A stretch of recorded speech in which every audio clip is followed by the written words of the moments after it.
all around. Stephen A., I'll start with you, though, and obviously you've covered every sport for quite a long time. Would you call Tom Brady the best competitor when we're looking at all of sports? You could put him in the discussion. I don't have a problem with that. I would put Jordan. That's just me. To see Michael Jordan, listen, Tom Brady was highly, highly respected. And, you know, so was somebody like LeBron. And I bring this comparison up often. Mike, and I'm not saying this wasn't the case with Tom Brady, especially because I know it's true. But Michael Jordan was feared. You had people scared to death about going up against Jordan. You had people scared to death to say the wrong thing or anything that he could perceive as being something wrong because he would literally target you. I know stories that I cannot repeat on television where Michael Jordan would do stuff before games, you understand, just to get on a dude's last nerve so he would be ultra competitive against Jordan. Then Jordan would go on the court and drop 50 on him. He took every little nugget, every little nook he could find just to motivate him to destroy you and annihilate you. He wanted to put you in such a place that you knew for the rest of your career you were no match for him. You had no business going up against him. You were likely going to lose to him, and you had to pray that he would not embarrass and humiliate you. It wasn't just a W on L with Jordan.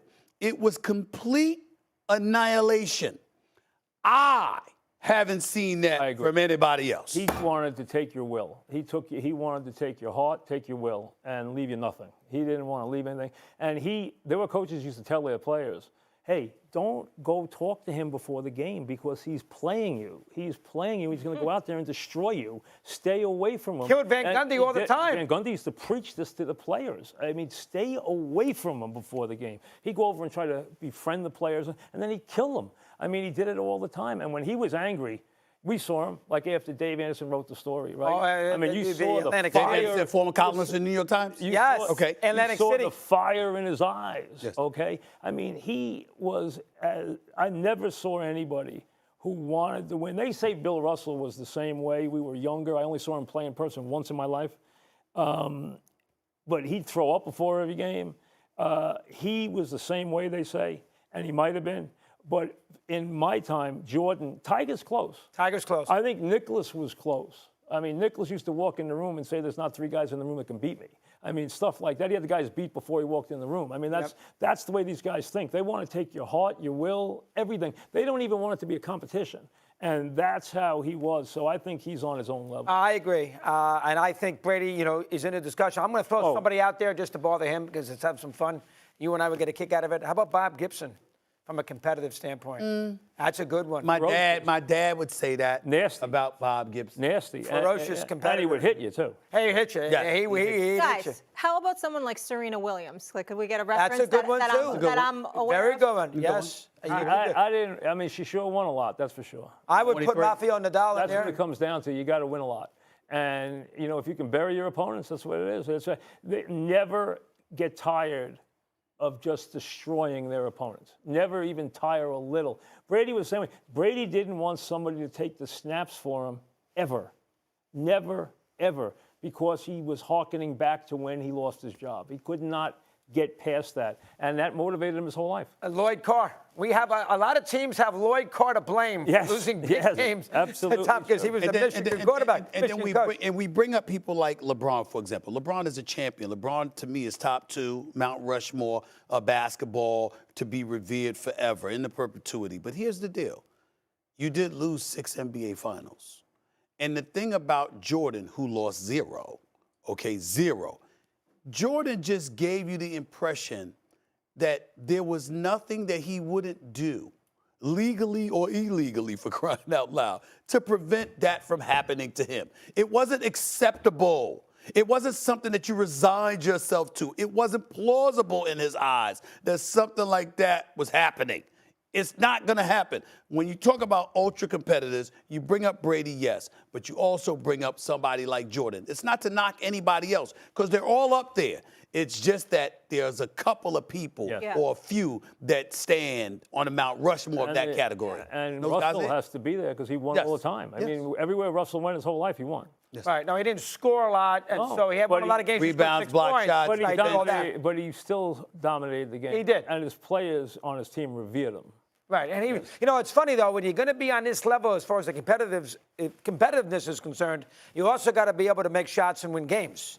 You know, we never saw, you know, Brady had a few games where he didn't play that great. Yeah. Jordan, do we have a game ever in the history of his great career, even Tiger, that we said, geez, boy, he really collapsed? Well, I wouldn't say collapse. I don't remember. Hold on. I wouldn't say collapse, but game 5, I believe, because they took Portland out in 6.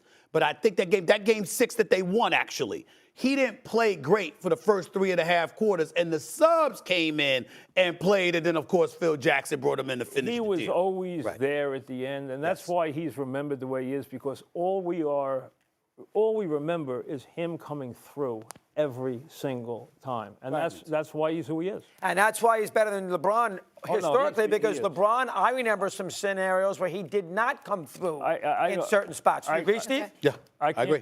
can't put LeBron ahead of Jordan. I cannot. You cannot do it. I cannot either. I never will. And Kobe, you know, we didn't mention him. Yeah, He's a but I don't tremendous- think he's on the same No. level. No, I don't, but he's a great competitor. Great though. competitor as well. But it mirrored Absolutely. Jordan. And so if you're number 2 to Jordan, That makes it- playing the same position, that takes you out of that. I discussion. agree 100%, Steve. I couldn't agree with you more. Now that was a reference I can rock with, the Kobe. There we go. There we have it. There we Kobe. go. That's my guy. You That's got what I'm it. talking about. All right, coming up, we hear from an all-time great head coach on the retirement. Drew Bledsoe, who was the #1 overall pick once upon a time and had led that team to a Super Bowl once before, got knocked out with an injury in a game against the Jets early in the year, and Tom Brady ran out onto the field, and I think the conventional wisdom was, well, the Patriots are certainly done here, and of course he went all the way to winning a championship that year. Can you pinpoint one moment, D. Wood, in that season where it occurred to you, wait a minute, this guy's that good? Like, not only are we not done, we got a shot to do something special because this guy is actually really, really good. Do you remember the moment you first thought that? I don't know if there was really one moment per se. There were so many moments, during the season.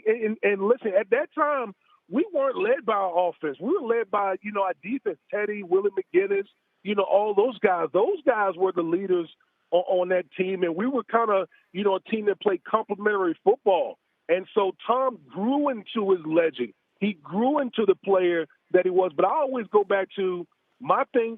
When I knew Tom was the one, was, to me, Super Bowl 36, that last drive. If anyone remembers, I remember John watching the game afterwards, John Mann was like, no, the Patriots shouldn't, they basically just played to overtime. We made the decision that we're going to go for it right here, right now with the game tied. And Tom just methodically just bam, bam, bam, bam, drove us all the way down the field. Okay, and Adam Vinatieri ultimately kicked the game-winning field goal. And when that confetti was coming down, I looked at Tom like, yeah, he's the guy. He's the one. Like, he's the new anointed one that we're going to have in our league. I like the smile on Teddy's face as you're hearing that story, Teddy. What are you thinking? Man, all Brady did on that drive was hit J.R. Redmond on a couple check downs, Jermaine Wiggins on the short little pass, and then Troy Brown. What Woody's telling is right. It's exactly right what he's saying and how he developed into it. I think he was in the Carolina Super Bowl for me when we were playing Jake Delhomme in the Carolina Panthers, and it was defensive-led, and there were a lot of special teams that made a lot of plays, too, leading up through those first early championships, but we couldn't stop them. Defensively, we just ended up to a place where you just can't stop them anymore, and it's like, oh, well, what are you going to do now? And then Brady over and over again, making throws in that Super Bowl against the Carolina Panthers, where that's the moment where I said, whoa. We are onto something here, and this guy can be great. So it was the second Super Bowl for me that really, the first one was, that was almost like that was destiny winning that one in 2001. But then Brady started to turn into Brady, Carolina, Philadelphia, and then I think, boom, it was sort of solidified the 07 season when he threw 50 touchdown passes. Yeah, that's exactly right. Those teams transitioned from being defense-led teams to being the high-scoring offense and everything else. But people forget those 3 Super Bowls. They were all incredibly close games. Vinatieri making game-winning field goals. It's one play here or there, and Brady found a way to win them all. D. Wood, thank you. The Patriots actually have responded today. I'm told that